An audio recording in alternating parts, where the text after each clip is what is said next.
Something in your wildest dreams, straight out of a magazine. We show up and we kill the scene. I got what you want, I got what you need. We're moving and we don't look back. So quickly it just might crash.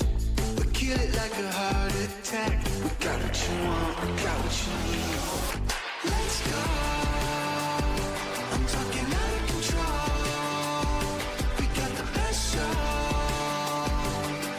You're coming with me, cause we bring the party. Let's go. I'm talking out of control. We got the best show. You're coming with me, cause we bring the party.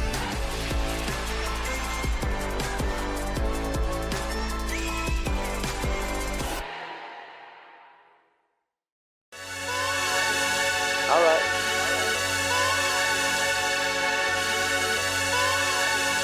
All right.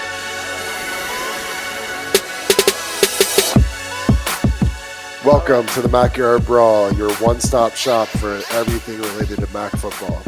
I'm Todd Worley, and with me is Memphis Spence. We've got an awesome show on deck for you today. We're changing it up a little bit this week. We're with Maction is set to begin. Many of the teams in the MAC have a kind of a mini bye this week, and so because they don't play till the middle of next week, and so what we're doing is we're going to go around the MAC, and we're going to have in-depth interviews we've got 7 of the 12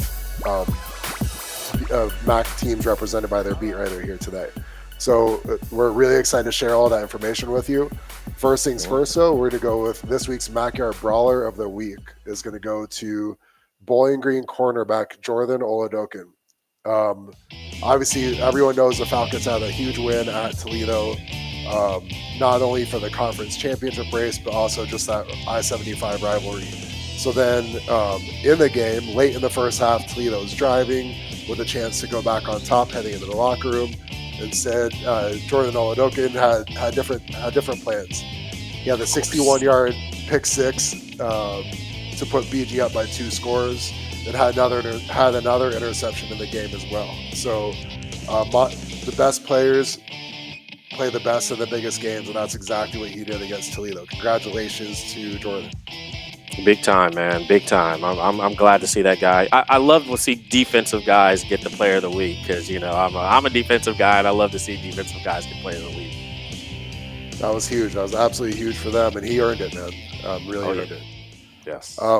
We're gonna get into it's time, man. Let's get after this. Let's do. So we've got, like we said, 7 of the 12 teams represented here. Up first is Toledo. So we've got Kyle Rowland from the Toledo Blade is going to talk to us about the Rockets.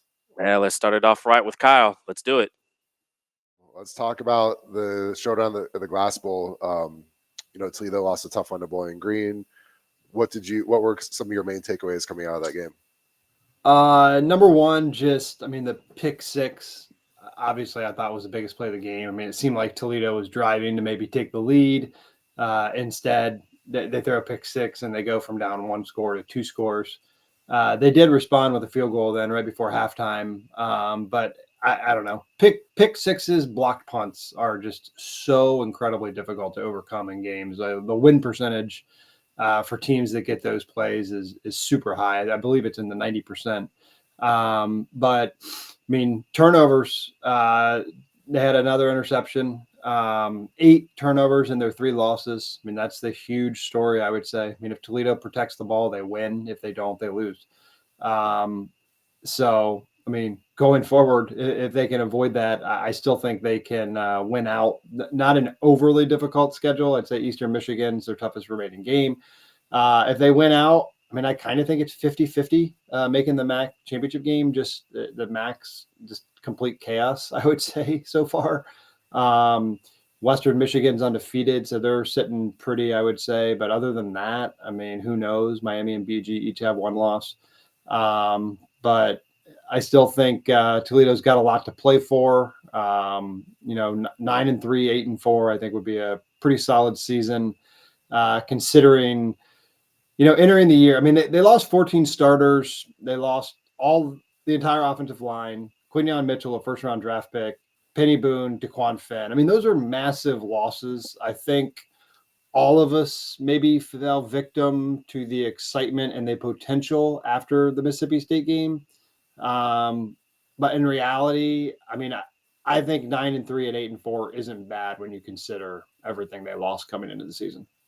It's a really good point. Really good point. What were the players and coaches saying about how they felt they played, or what were were they pointing to the turnovers too, or what were they saying were like prevented them from winning that game? Yeah, I mean, definitely turnovers. I mean, everyone kind of knows. I mean, Tucker Gleason, especially. I think he's been good. I mean, there's a small segment of the fan base, I guess, that wants John Allen Richter to play, and I think he's fine, but I don't think Gleason has shown that he like should not be playing. I mean, he's putting up great numbers. I mean, I know he's had some turnovers, but I mean, he's got 15 touchdown passes. They moved the ball pretty well. I mean, most of that game, even with a run game that was, I don't know, I guess better, but still not great, especially considering Bowling Green's rush defense isn't outstanding. But I would say the overall theme, just massive disappointment. It's not your normal loss. Like, this isn't a loss to Ball State or Eastern Michigan or whatever. I mean, losing to your rival, getting beat by 2 touchdowns at home. It's the second straight time they've lost to Bowling Green in Toledo. So huge disappointment, but you got to get over it because, a week later, you have another tough game, Eastern Michigan, physical team. It's not going to be easy on the road up there. Yeah, let's get into that. What do you think the keys are to the Rockets pulling out of the win and bouncing back? I mean, I think this game will be higher scoring, and when I say higher scoring, I mean like in the 20s than the Northern Illinois game. I mean, anything would be higher scoring than that, but kind of similar. I mean, I think it'll be not the prettiest game. I mean, Eastern does a great job of kind of mucking things up. They create a lot of turnovers. That's kind of been a theme under Chris Creighton his whole time there. So that right there, I guess, is an issue for Toledo. I would say Toledo is a slightly better team. I know they're favored by a little over a touchdown. It's a game you should win. If they win, it will follow the trend of win, loss, which they're on right now. I mean, they haven't had a winning streak since September now. So it's definitely one of those kind of get right games. I would expect Gleason to play well. I mean, Jerwan Newton right now, nationally, he should be being talked about, I think. I mean, he's second most touchdown catches in the country. Just every week, he doesn't just play well. He has like a career game. He's had his career high receiving yards now 3 times this season. I just can't say enough about the guy. I don't know if eventually Toledo's going to establish a run game at some point this season. I mean, still really has not happened, and we're into November now. So I don't know if you just can't rely on it. But I expect the defensive line to apply some pressure. I think Eastern Michigan is vulnerable in that area. And this is a game where they can, really get some pressure on Cole Snyder, the Buffalo transfer quarterback, and maybe create some havoc. Okay. Switching gears for a moment, what can you share with us about Toledo potentially making the move to the Mountain West Conference? I mean, not a whole lot. I know it's still being kind of talked about. Brett McMurphy continues to kind of float it out there that there's discussions. I mean, everything I've heard is it's not overly serious from Toledo's standpoint. I think it's good for them to have leverage on the MAC. It's good to have their name out there. Anytime you can be involved in potentially, making your entire athletic department better, bringing more money in, enhancing the football program, I think it's a good thing. But I would be very surprised if that ended up happening. I kind of think there's a better chance of Northern leaving. But it almost seems like it needs to be a package deal, that it'd be difficult for one of them to go without the other. Gotcha. What's what has been your sense among the fan base? Do most of the fans want to move, or do most of the fans want to stay, or what? Yeah, I mean, split. I mean, they've just been in the MAC for so long, and the MAC's been so stable, and you obviously have history and things with the teams you're playing regionally. I mean, you can drive to any game, um, but if they're going to get a significantly better TV deal, and fans think that money can be a game changer for the program, I don't necessarily think they would hate it. I think it would take some getting used to, and I think they would have to be successful if they moved. Obviously, I mean, if they moved and left everything behind, and then the program struggled, I think that would be a pretty bad thing for the fans. But I mean, I don't think Toledo would be out of place in the rebuilt Mountain West. I mean, I think the travel would undoubtedly be difficult. It obviously would work both ways. It would not be easy for, Wyoming and whoever to come to Toledo. But I mean, Toledo's the consistency of the program. They've played some of these teams out of conference. They've won some, they've lost some. So I mean, I don't think they would struggle if they moved. Right. Yeah. Jason Candle's shown that he can build a sustainable winner from year to year. So absolutely. Great. Let's get you out of here on this. Where can our viewers find your work? Yeah, ToledoBlade.com. And then I'm on Twitter at Kyle Rowland. Just spell my name out. KYLEROWLAND.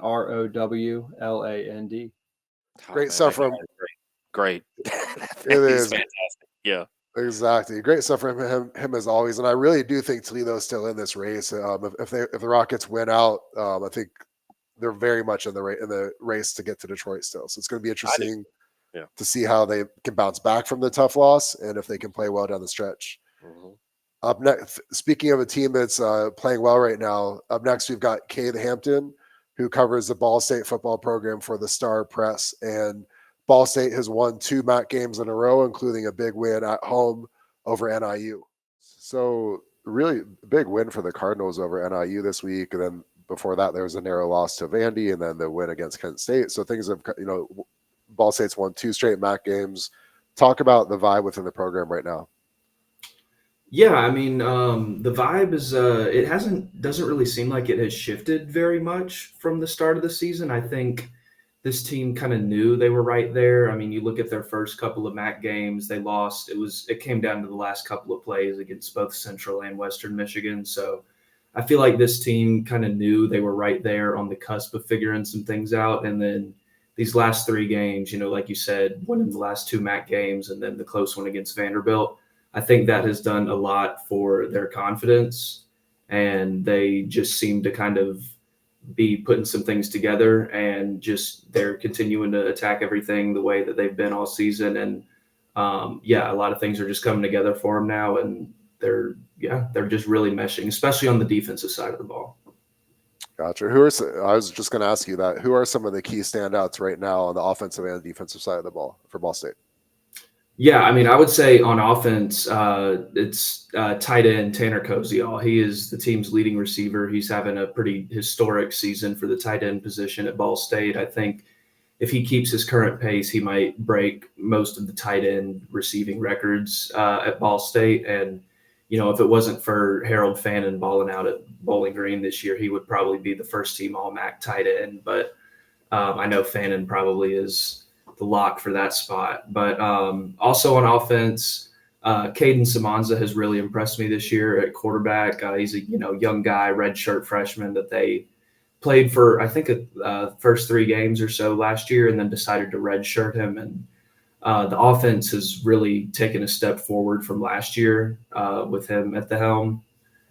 And then Braden Sloan out of the backfield has also been a pretty key standout player. He's the workhorse back, gets a lot of receiving look, lots of early down, short yardage work. But they've also mixed in Vaughn Pemberton in the backfield a little bit more lately than they have been all season. So good. That's impressive to see a team stay together like this. I like seeing that.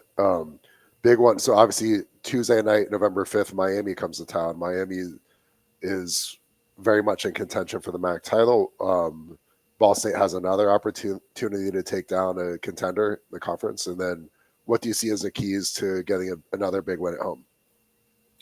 Yeah, I mean, I think as long as the offense continues playing the way they are, that they can hang with anybody in this conference. I mean, with Samanza and Cozy all clicking, and then the rest of the receivers in that room, Justin Bowick being back has really helped.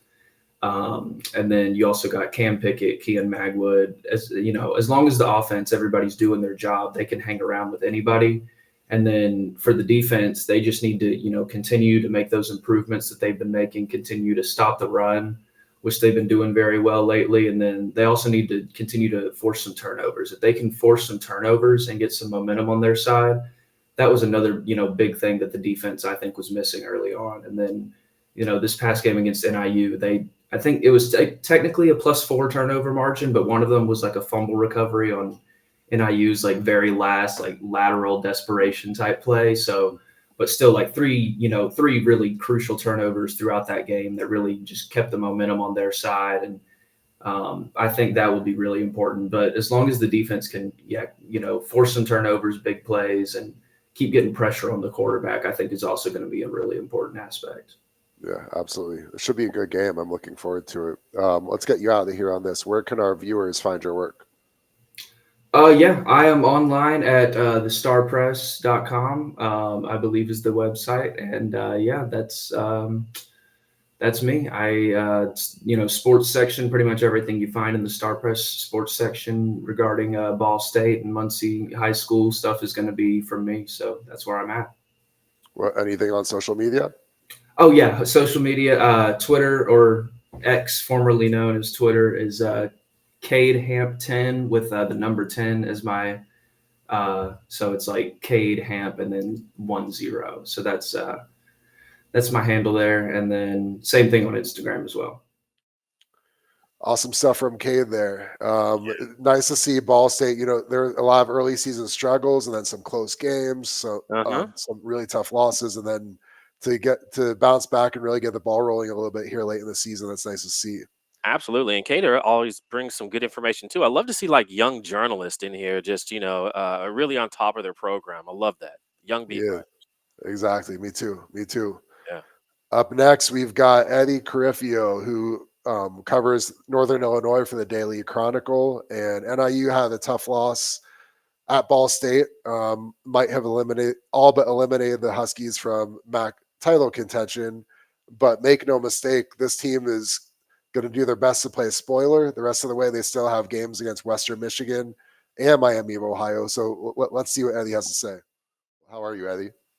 I'm doing great. How are you doing, man? We're excited to be here and to have you on with us. And that beard is plump today, man. I like the look.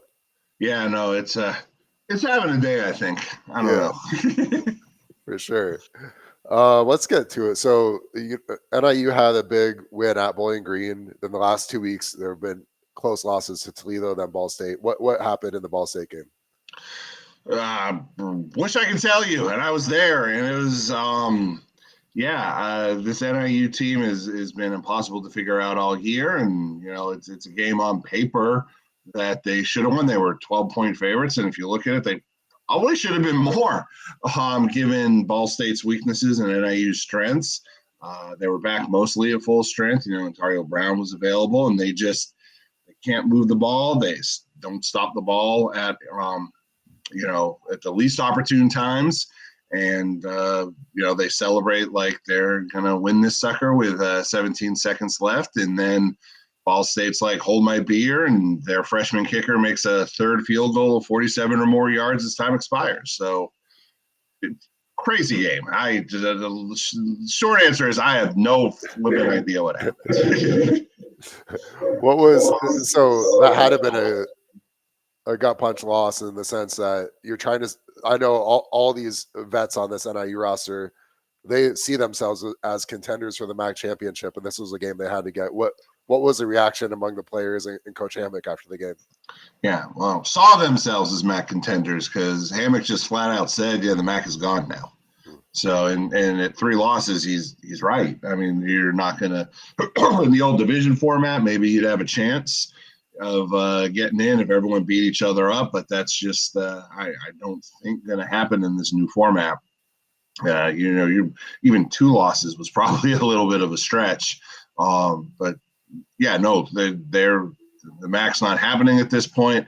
They're just playing for the seniors, playing to extend the season for a bowl game is just pretty much the consensus out of that locker room after that loss. Mm-hmm. Looking at the schedule, there's still 2 really big opportunities to kind of play a spoiler. You've got the upcoming game at Western Michigan.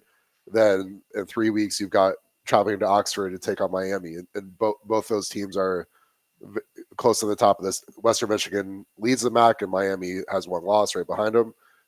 Do you see, from the outside looking in, I could see this NIU roster really trying to come together and say, hey, guys, let's play spoiler. Let's have some huge wins to close the season out. Do you see them kind of galvanizing and playing well down the stretch?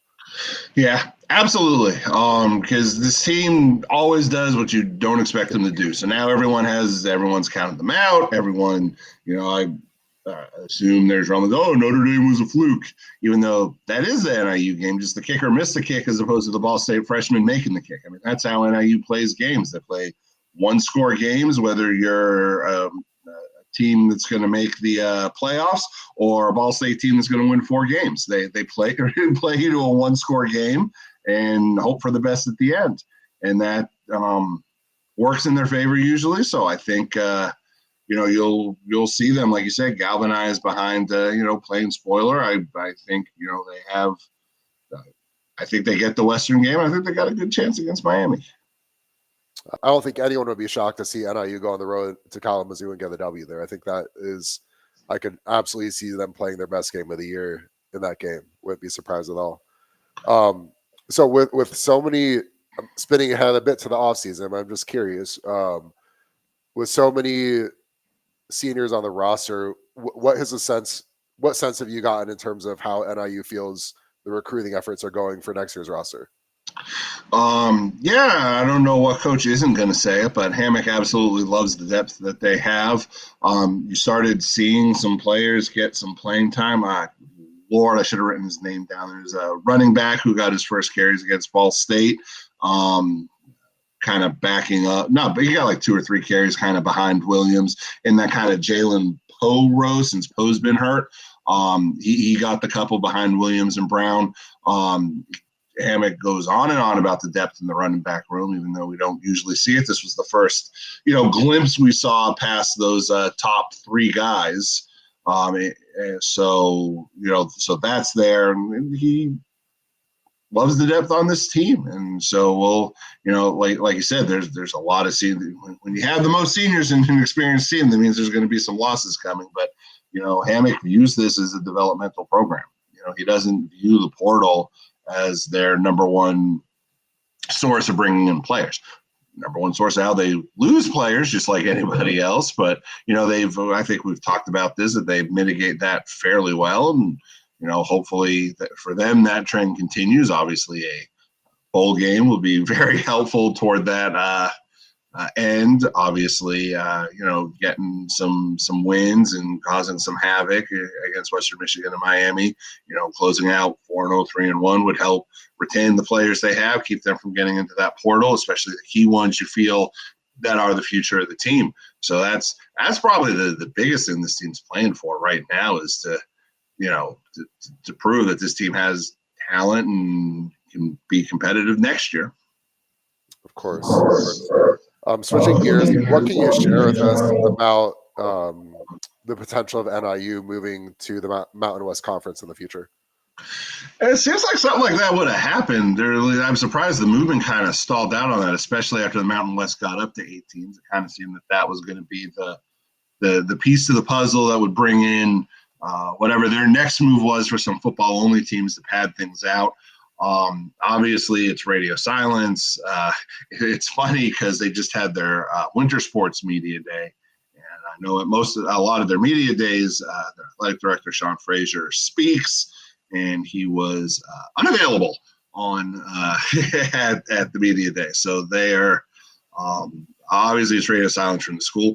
I like the move as a football-only thing. I can't see the downside from NIU's standpoint.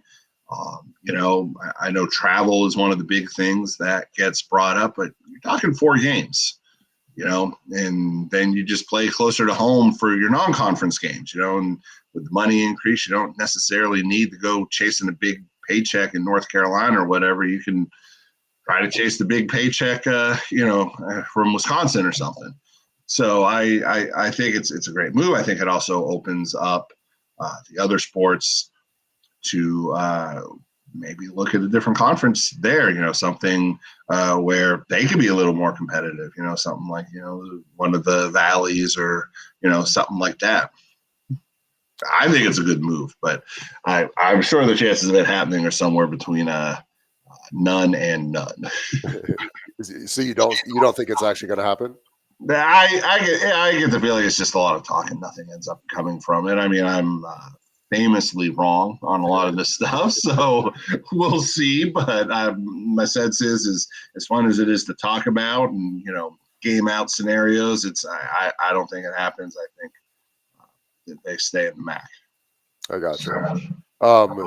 Has Coach Hammock been asked about that? And if so, what has been his response? That has not come up. We have not asked him about it. I haven't asked him about it.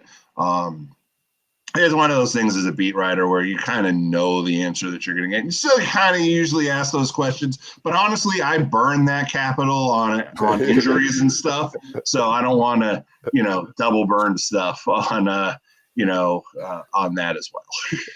for something we know that he has no control over, really, when it comes right down to it. I mean, I think NIU, it's really in the Mountain West's hands, to be honest. I mean, obviously NIU says yes or no, but that's I think a decision that extends beyond football. Of course, and I'm sure even if Coach Hammock knew and had control, he still wouldn't say anything about it. So you're not getting absolutely right. So I hate not asking because you're going to get the answer. But like I said, I burn up asking about other stuff that I don't need to, really poke the bear. Yeah, even more than after the 12 times I've already poked them. Right. Back to this upcoming Western Michigan game. Actually, now that you mentioned it, any key injuries on NIU's part that you're aware of? They see they're going to have their press conference Thursday, so usually that gives some insight. Obviously, they're tight-lipped about what's going on, but it seems that they're healthy. Brown was back taking full snaps. Rudolph was back taking full snaps. I'm pretty sure the line was back at full strength. There were a couple of players that went down here and there, but I think they're for as good as could be expected at this point of the season. Good. Awesome. Let's get you out of here on this. Where can our viewers find your work? We're at daily-chronicle.com. You can also check out on Twitter at HuskyWire and at DDC Eddie Carrillo. Great stuff. I love it. Yes, that beard is legendary. And this game at NIU at Western Michigan, just have to think that the NIU players, if they lose the game, I'd be surprised if they don't at least play really well, even if come out with a loss. Just I think they're going to see this as their chance to kind of get some redemption on the season and spoil another team's MAC championship aspirations. Yeah.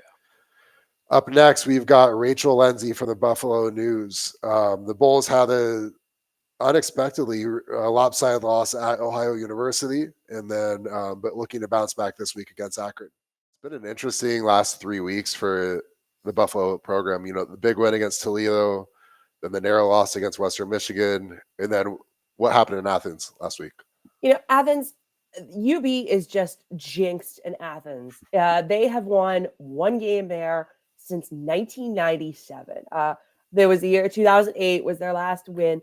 And it's one of these, UB could not flip the field at all. They were up 10-7, I believe, after Messiah Birch's touchdown.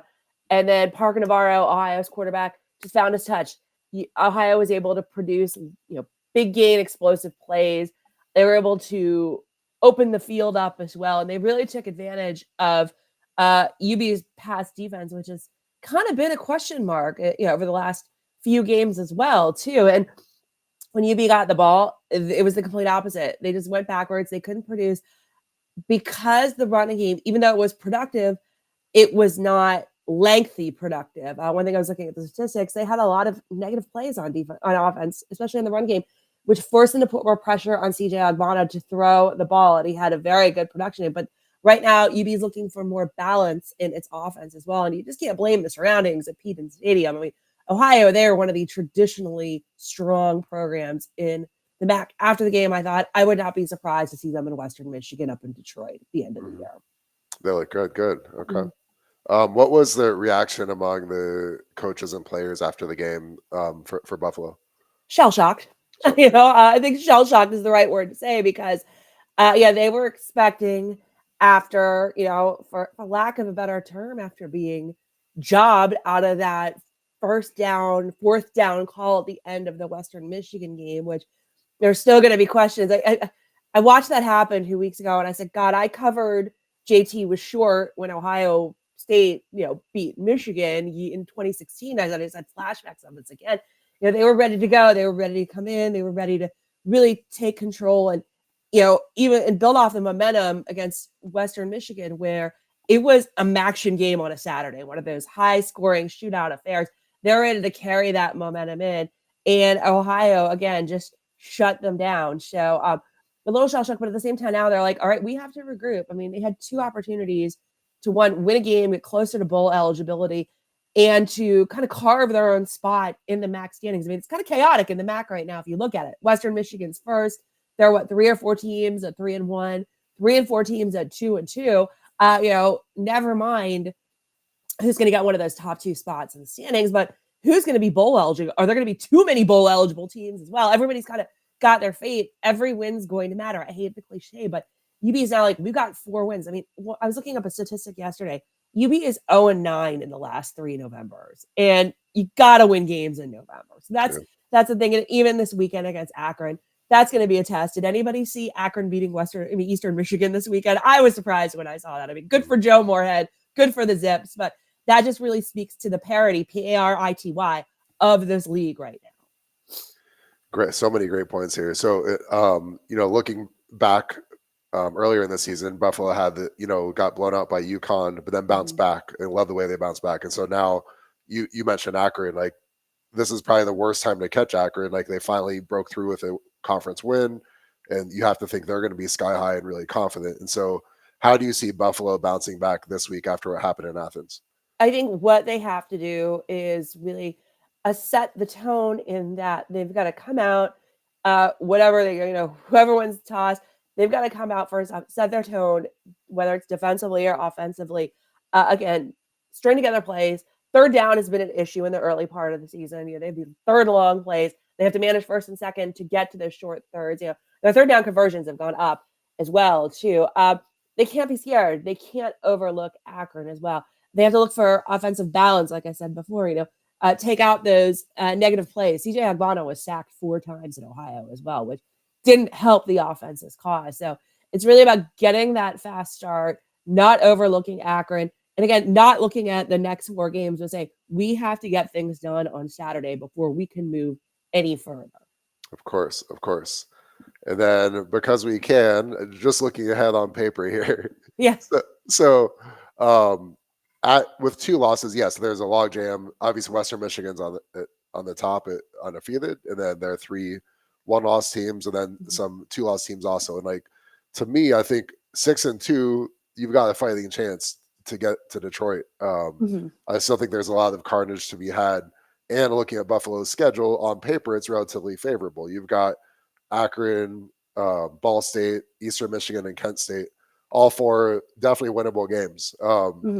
Do you see have you got any sense within the program of like, we're still in this thing and or are they just focused solely on Akron right now? They're focusing on Akron, but I believe personally they're still into this team.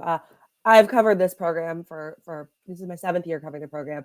My first year was when Lance Leipold was coaching. They had been bowl eligible in 2017, weren't picked for a bowl, too many 6-win teams, not enough bowl slots.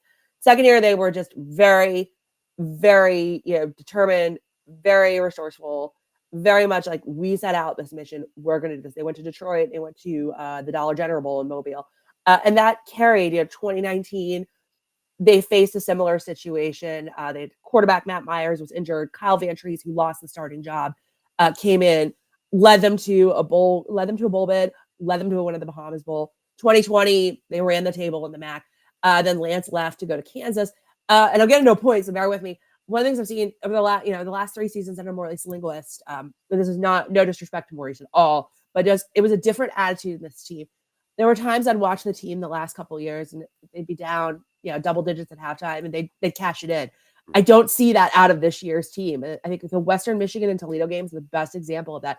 I mean, I picked Toledo to beat UB, but I keep forgetting Toledo does not do well here in Buffalo. They do great at the Glass Bowl, but not here. And even against Western Michigan, they were down, I think, 35-17. Came back to rally to tie the game, as well, and made that into one of those action shootouts. So the attitude is very different. This team knows, when we're down, we're not down for good. We have the ability to come back. And now what they have to do is do that and finish these games as well. And it's not just finishing. Finishing is about building habits, completing things in practice, the little things that you have to do, the boring things that kind of like are rote, but they pay off in a game. What's the 10,000 hours, the practice and you get it done thing. Mm-hmm. But I'm seeing a lot more of a difference. And Pete Lembo's really instilled a faith that like he believes in these guys, so everybody else has to believe in each other as well too. And that's not the difficult part. It's just they're in a very, very competitive league. Again, who saw Akron beating Eastern Michigan and Cole Snyder, who used to play at UB, I think is one of the most talented quarterbacks in this conference. Such a big win, and definitely a shocker for the Zips to pull that one off. Let's get you out of here on this. Where can our viewers find your work? Okay, you can find me on Instagram at @rlenzy_reporter, on Twitter, Rachel M. Lenzy. You can also find me at buffalonews.com. Go to the college page, and all of our coverage of University of Buffalo football will be on there. And I'll be at Akron this weekend covering, I think it's going to be a pretty exciting game. That's possibly the best press box in the MAC, by the way. Oh yeah, definitely. I love that place. Love that place. Yeah. All right, cool. Thank you so much for joining us. We always appreciate having you on. All right, thank you.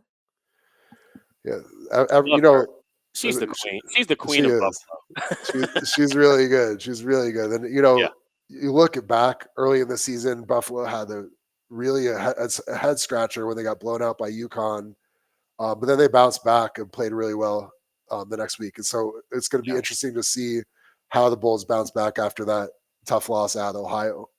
Yeah. And speaking of who the Bulls will be playing, they're going to be playing the Akron Zips. And we've got Drew Bailey joining us. He is a sports director that covers the Zips for WZIP-FM.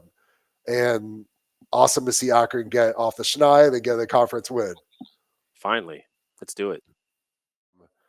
It had been a tough season for the Zips, and then but they finally broke through with a big win over Eastern Michigan, and that had to have been such a huge relief and joy for the players and coaches, I would imagine. What was their reaction after the game? Yeah, as you can imagine, like you said, relief.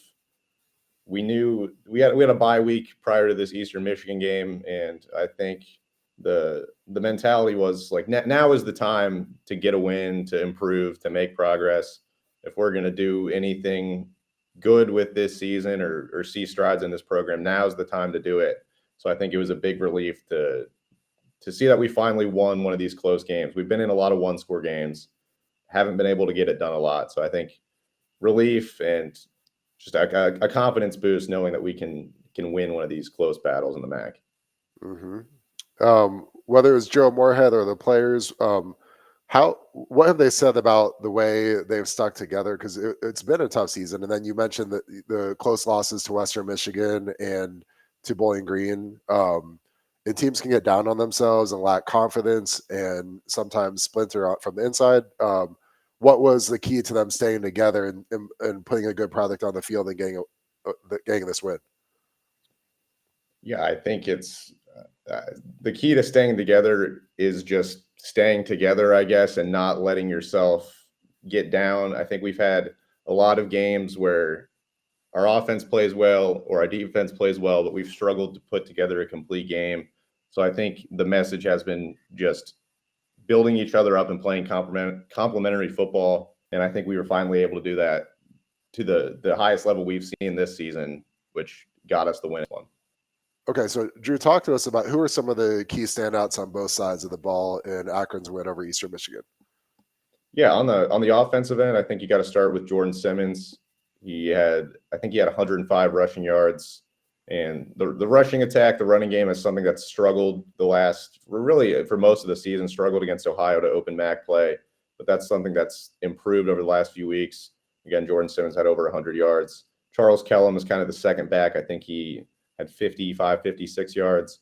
And Taj Bullock, the backup quarterback, but he's been so much more for Akron than just the backup quarterback. 2 rushing touchdowns against Western a couple weeks ago. Yeah, also had 2 rushing touchdowns against Eastern Michigan this week, both in the first half.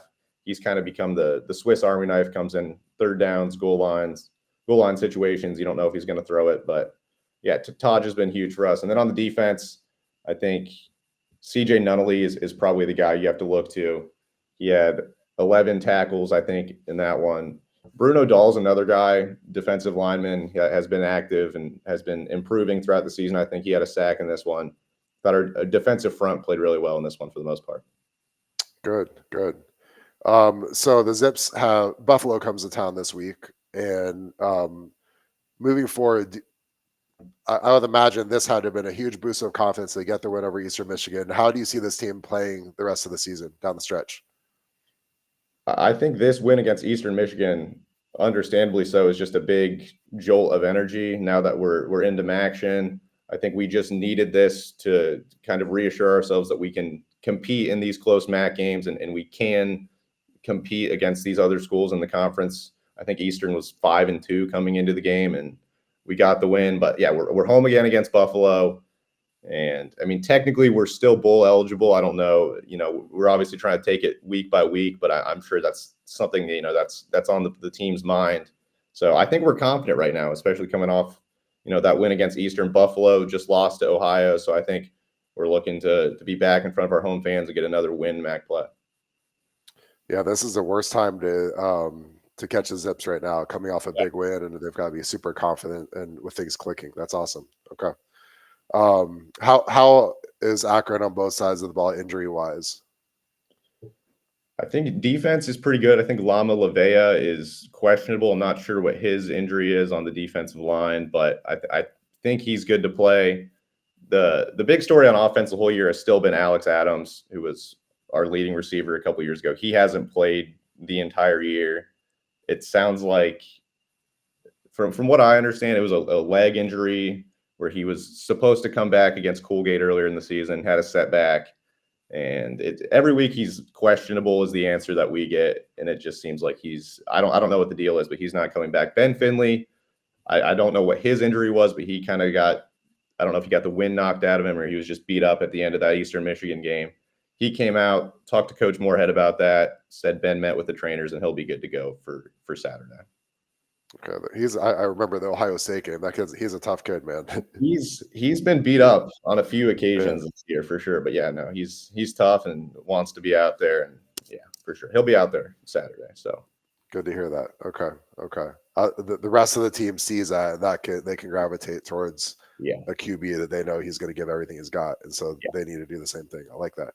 Sure. Okay, awesome. Where can our viewers catch your work? Yeah, I mean, you can go to our X accounts at WZIP Sports.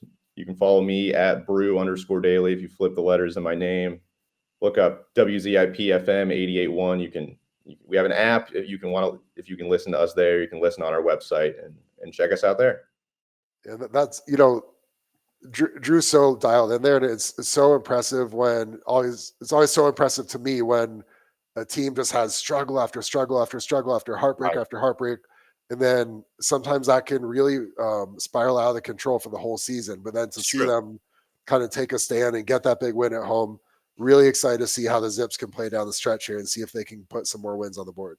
Yeah, and Drew, another young journalist on top of it, he was just like, and he called it out last time he was on. He was like, now's the time where they can actually, get to winning and start turning this place around. He kind of saw like a little bit of some momentum in the program, even though they were losing. There were tiny steps that they were taking, and every time that he came out and gave a report, he would kind of show that. He was like, and he called it last time. Now's the time that they're going to actually do something. So it wasn't much of a surprise to him, even though it was a surprise to me. Right? Yeah, such a big win for those guys. And then speaking of teams who are on a roll, the Miami Redhawks are on fire right now. Up next, we've got Chris Vogt from the Report Ohio, and no matter what he says, I do think he is, at least unofficially, the mayor of Yager Stadium. That he knows everybody, and he's beloved there. But let's hear what he has to say. The Redhawks are on a roll, man. After the tough loss up at Toledo, Miami's reeled off 3 straight wins, all in convincing fashion. How have they done it? How have they turned it around like that?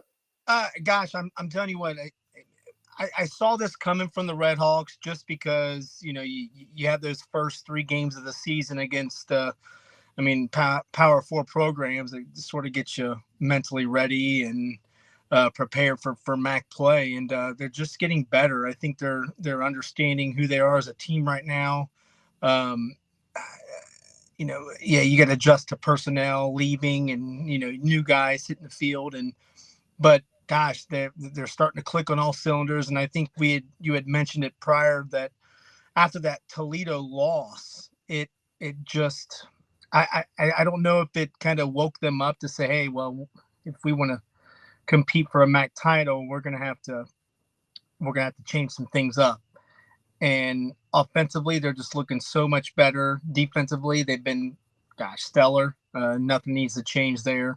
But offensively, I think is what's been most impressive the last couple of weeks. Gabbert's been looking good. All 3 running backs have been great. Davis, Brunson, and you got Tracy. Gosh, it's been really nice. So when you take all things considered, you get 3 in a row. It's hard to stray away with what's been working. Yeah, and that receiving core is scary. That we've got, Reggie Virgil, you've got Javon Tracy, and K McDonald. I mean, that's a 3-headed monster that's tough to cover. Yeah, and that's also what's been looking nice. I think Gabbert's kind of settling down. I know that Coach Martin's kind of preached on getting timing down with everybody on the receiving core.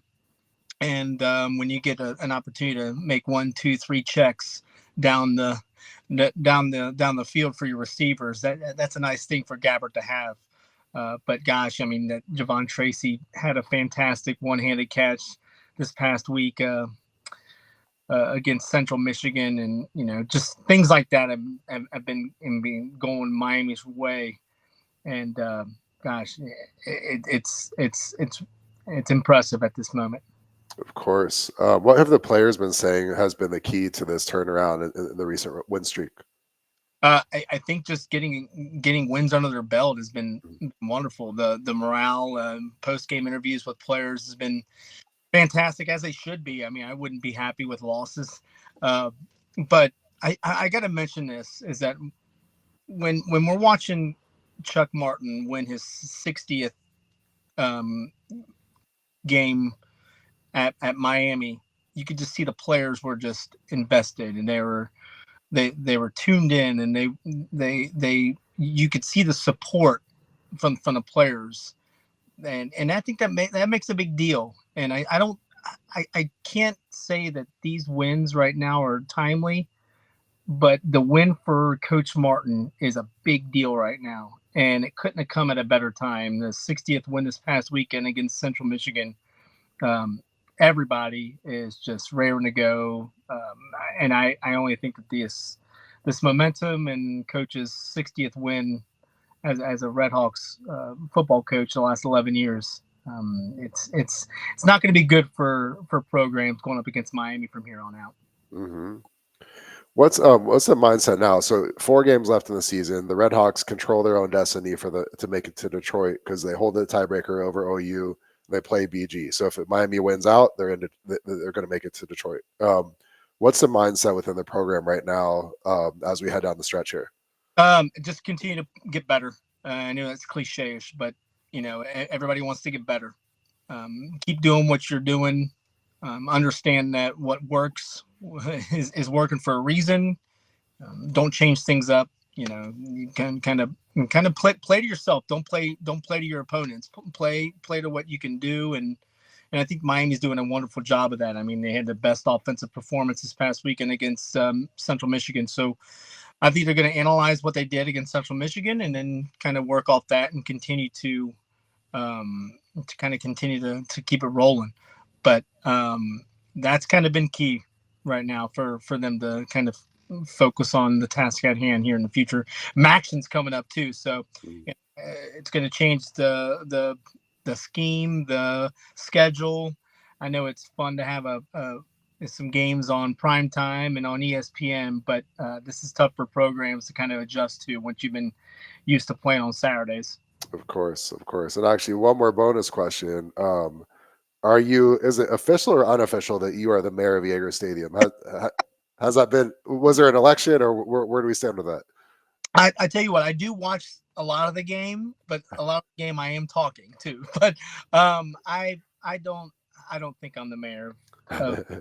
There's far more worthy folks that are getting that title. But down south, a little bit further south, Hamilton. Yeah, I might be Hamilton, but not Oxford.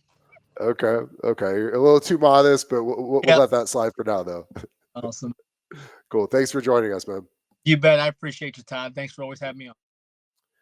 Yeah, so I'm going to disagree with Chris. I'm going to say that he definitely is the mayor of Yager Stadium. Yes, he is definitely. He's the president. We're going to call him the president. The president. Okay, I like that. Yeah. But man, they had that tough loss.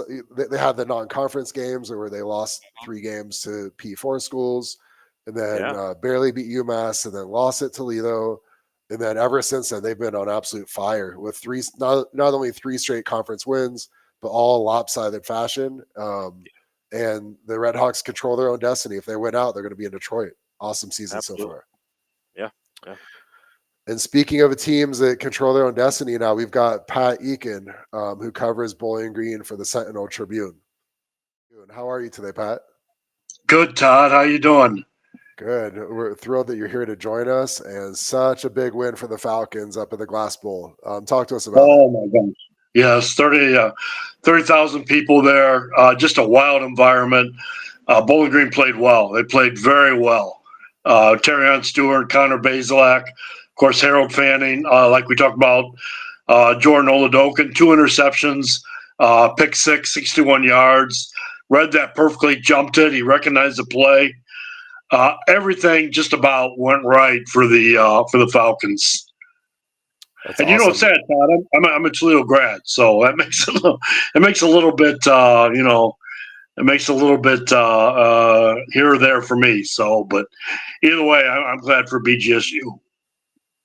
So, BG's after this win over Toledo, BG's really put itself in good position moving forward. So with 4 games left, if I'm reading it correctly, the Falcons control their own destiny, because if they win out by including a win over Western Michigan, they'd hold the tiebreaker there, and they beat Miami, who would then have a second MAC loss.